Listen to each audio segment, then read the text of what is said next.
થોડા સમય પછી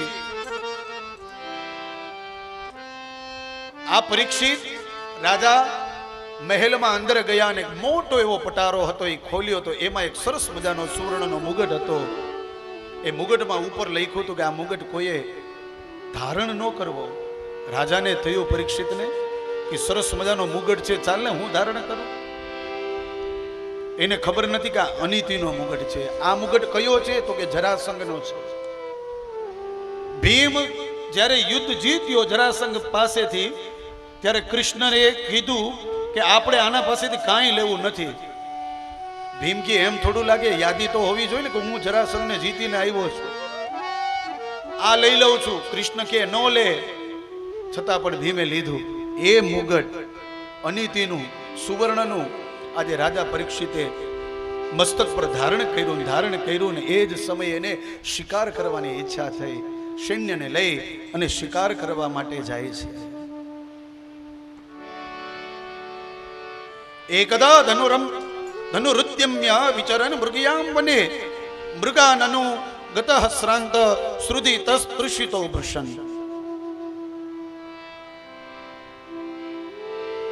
શિકાર કરવા જાય સવારથી. મધ્યાહનનો સમય થયો છે અને વિપ્ર કિર્ણ જટાછન્નમ રૌરવેણા જીનેન ચ. એક દૂરથી કુટીર જોઈ એને એમ થયું મને અહીંયા પીવાનું પાણી મળશે. પાણીની તરસ લાગી. એ કુટીરમાં જાય તો એ કુટીરમાં એક ઋષિવર છે, એ બેઠા છે, તપ કરી રહ્યા છે. બાજુમાં એક મૃત સર્પ પડ્યો છે. પરીક્ષિત રાજાને એમ થયું કે હું આવ્યો એટલે આ ઋષિવરે આંખ બંધ કરી દીધી છે. પરીક્ષિતને એમ થયું કે મારું અપમાન થયું છે. બાજુમાં પડેલો સર્પ હતો એ ઋષિવરના ગળામાં નાખીને પરીક્ષિત વયા ગયા મહેલમાં. પેલા ઋષિવરને ખબર નથી કે મારા ગળામાં સર્પ છે.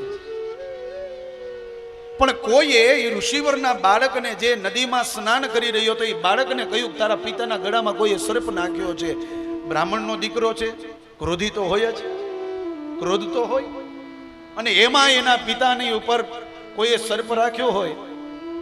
એ જ સમય હાથમાં અંજલિ જલ ભર્યું અને કહ્યું કે જે કોઈ પણ વ્યક્તિએ મારા પિતાના ગળામાં સર્પ નાખ્યો છે આજથી 7મે દિવસે એને તક્ષક નાગ કરડશે.